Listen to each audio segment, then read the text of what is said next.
Welcome to Around the Weird.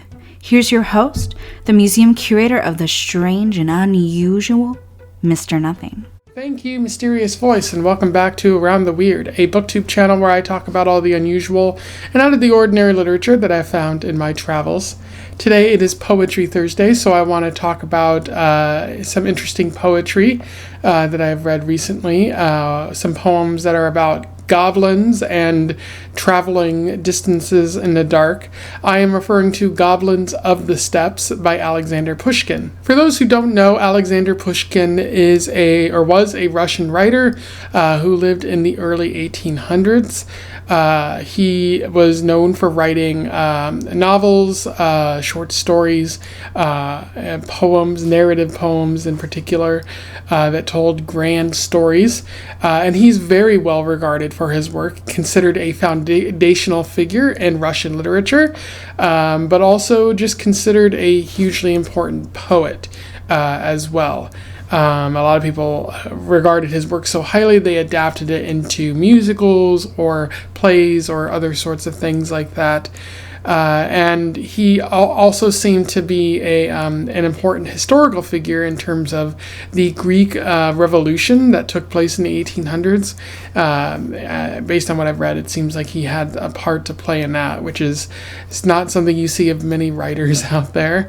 And unfortunately, he ended up dying in a duel because of some conflict that he had with another Russian noble. So he ended up dying at like 38 years old, which is not great. He possibly could have produced more great work after that. Unfortunately, those Russian nobility conflicts, they demand your attention and whatnot. This is the first time I've encountered Pushkin's work, but I really like the poem that I found today, so hopefully I'll encounter more of his work in the future. And so without further ado, let's talk about Goblins of the Steppes. I will read it, do a bit of analysis, and we will move on from there. Goblins of the Steppes. Stormy clouds delirious straying, showers of whirling snowflakes white, and the pallid moonbeams waning, sad the heavens, sad the night. Further speeds the sledge, and further loud the sleigh bell's melody, gruesome, frightful 'tis becoming, mid these snowfields now to be. Hasten, that is useless master, heavier for my team their load, and my eyes with snow overplastered can no longer see the road. Lost all trace of our direction. Sir, what now? The goblins draw us already round in circles, pull the sledge with evil claw. See, one hops with frantic gesture, in my face to grin and hiss. See, it goads the frenzied horses onward to the black abyss. In the darkness like a paling, one stands forth, and now I see him like walking fire sparkling, then the blackness. Woe is me. Stormy clouds delirious straying, showers of snowflakes whirling white, and the pallid moonbeams waning, sad the heavens, sad the night. Sudden halt the weary horses, silent too the sleigh bells whir. Look, what crouches on the ground there, wolf or shrub, I know not, sir. How the winds brood rage and whimper, scenting blow the triple team. See, one hops here, forward driver, how his eyes with evil gleam. Scarce controllable the horses, how the harness bells resound. Look, with what a sneering grimace now the spirit band surround. In an endless long procession, formless, countless of their kind, circle us in flying coveys like the leaves in autumn wind. Now in ghastly silence deathly, now with shrilling elfin cry. Is it some mad dance of bridal or a death march passing by? Stormy clouds delirious straying, showers of snowflakes whirling white, and the pallid moonbeams waning, sad the heavens, sad the night. Cloudward course the evil spirits in unceasing phantom bands, and their moaning and bewailing grip my heart with icy hands. And that was Goblins of the Steppes. In terms of analysis, there is a fair bit to talk about with that poem. It does seem like something that might have worked better in like Spooktober, where I talked about spooky poetry, but it's not necessarily inherently spooky. It's just describing a somewhat unfamiliar situation. But in terms of narrative of this poem, what I think is happening is there are people traveling down a road, but it's quickly becoming darker and darker. And in the darkness, the narrator is talking to their friend about how they see spooky things in the darkness, how they don't know where they're going, and there might be goblins out and about trying to do bad things to them. They see one hops here, forward driver, how his eyes with evil gleam, scarce controllable the horses, how the harness bells resound, look with what a sneering grimace now the spirit band surround. And they talk about elves and like some sort of ghastly silence, among many other things in this poem.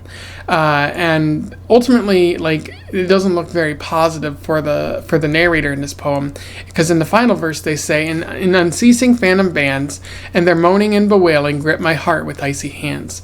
Will they be able to make it, or will whatever's lurking in the dark get them? But it's important to ask: is there something actually in the dark? Are there actual goblins or other such creatures lurking in the darkness, waiting to grab you and possibly hurt you? Given what we know about reality, probably not. There's probably nothing out there, but it's dark, and humans imagine scary things in the dark, so you might want to you might imagine that there's goblins out there or demons of some sort trying to get you. And given that he was a Russian poet, and in Europe at the time the Russians were well, not just the Russians, but many people still believed in fairies and the fae and other sorts of creatures. This might be like a superstition on their part. It might be a belief that whatever bad that might be happening to them on their journey,